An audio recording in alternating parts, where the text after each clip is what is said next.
We'd all bought into car culture. Absolutely, as had my family. And as I say in the early part of the book, I was where I lived in Brooklyn with an extended family in one of the older neighborhoods. We were caught up in the same euphoria as everyone else. I was born just before the end of the war in 1944, and when my parents and my aunts and uncles came back after the war, it wasn't even a question. Everybody was on track to move out of the city, move out of the old neighborhood, and head for Westchester or Long Island or one of the nearby suburbs, or as we did, go to a number of other cities. All excited about cars. My grandfather had a DeSoto, and on a Sunday we would pile into the DeSoto, the whole family. Oh, you probably room for another family too. They were big cars. They were big cars, and Robert Moses had just built the Grand Central Parkway, which was this beautiful parkway, and our idea of a good time was to actually go out for a ride in the car. And so, as I looked it up, gasoline cost 18 cents a gallon. At that time, it looked like there would be an endless supply of cheap energy. All the ideas around cities were, all the intellectuals who in the decades before the war had been thinking about these things had decided the city as we knew it was obsolete.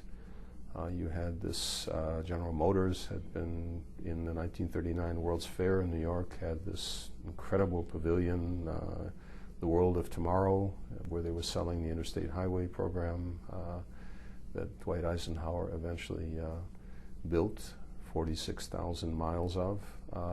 So it was in the air. It was just something that most of the culture had bought into. But what's so fascinating about Jane Jacobs is she wrote Death and Life in 1961.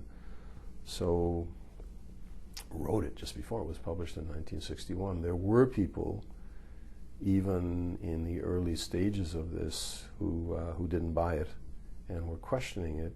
And as a young student entering architecture, I found suddenly the things that I had been thinking and feeling because of my unusual background, where instead of the straight move out to the suburbs, I'd kind of gone back and forth between city and suburb, and emotionally, without any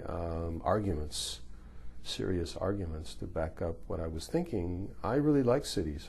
I had a thing about New York. Obviously, I had been fortunate enough to live in Geneva as a kid, and where my bike took me everywhere in the tramway, and I liked the independence. So I suddenly encountered this book where all the things that I had been thinking and feeling, here was somebody, a very serious writer with powerful arguments saying that I might not be wrong. There might be something to it.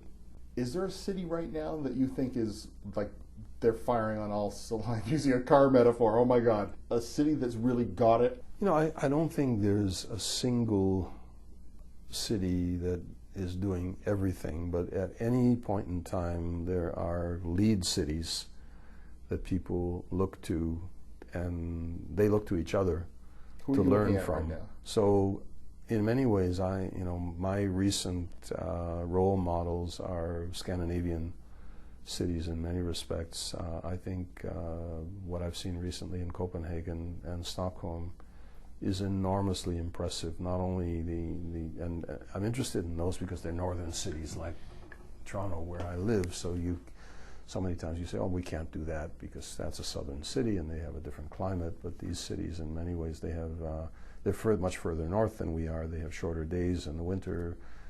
Stockholm, especially more than Copenhagen, deals with snow and so on. So the idea of the changes they're making in terms of modal splits and giving people a lot of transportation alternatives are really impressive.